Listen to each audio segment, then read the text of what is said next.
Hi friends, ఈరోజు మళ్ళీ మీకోసం ఇంకో రెసిపీతో వచ్చేసాను. అదేంటంటే అల్లం పచ్చడి. చూస్తున్నారు కదా ఎంత కలర్ఫుల్గా ఉందో. ధనియాలు 1 స్పూను, జీలకర్ర 1 స్పూను, 100 గ్రాముల అల్లం పచ్చడి చేస్తున్నాను అనమాట. 20 ఎండుమిర్చి దాకా తీసుకున్నాను. ఇంకా అవి చక్కగా లో ఫ్లేమ్లో ఇలా కలర్ మారేంతసేపు ఫ్రై చేసుకోవాలి.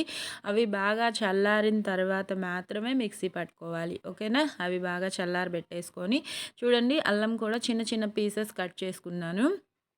ఇంకా వాటన్నిటిని మొత్తం మిక్సీ జార్లో వేసుకొని చక్కగా మెత్తగా పేస్ట్ లాగా పట్టేసుకోవడమే. అల్లం వెల్లుల్లి కూడా ఒక 2-3 రెబ్బలు వేసుకోండి మీ టేస్ట్ని బట్టి. ఓకేనా? వేసేసుకొని చక్కగా మొత్తం మిక్సీ పట్టేసుకుంటే సరిపోతుంది. ఈజీగానే అయిపోతుంది పచ్చడి అయితే.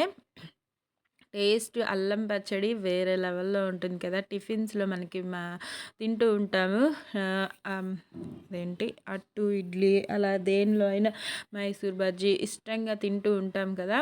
ఇలాగా మీలో ఎంతమందికి అల్లం పచ్చడి అంటే ఇష్టమో కామెంట్స్లో పెట్టండి. దీంట్లో బెల్లం కూడా వేసుకోవాలి. మీకు చాలామందికి తెలిసే ఉండొచ్చు. ఫస్ట్ టైం చేస్తున్నాను కాబట్టి చూసి ట్రై చేసేయండి నా స్టైల్లో నచ్చితే. ఓకేనా? బెల్లం మాత్రం ఒక 50 గ్రామ్స్ ఉంటుంది. చూస్తున్నారు కదా, కనిపిస్తుంది కదా. ఇంకా బెల్లం కూడా వేసేసుకొని, బెల్లం మనకి మెయిన్ ఇంగ్రీడియంట్ అనమాట అల్లం పచ్చడిలో. అల్లం, బెల్లం ఈ 2 వేసుకొని తగినంత ఉప్పు వేసుకోవాలి. పచ్చడికి సరిపడా చింతపండు కూడా పెద్ద నిమ్మకాయ సైజ్ అంత చింతపండు ఉంటుంది, వేసేసుకొని ఉప్పు కూడా వేసుకొని మొత్తం గ్రైండ్ చేసుకోవాలి. ఇదిగోండి, కనిపిస్తుంది కదా. ఈ కన్సిస్టెన్సీ ఉంటే సరిపోతుంది. వేడి వేడి ఇడ్లీ వేసుకొని ఈరోజు ప్లేటింగ్ వీడియోలో ఈ అల్లం పచ్చడితో టేస్టింగ్ టైం అనమాట.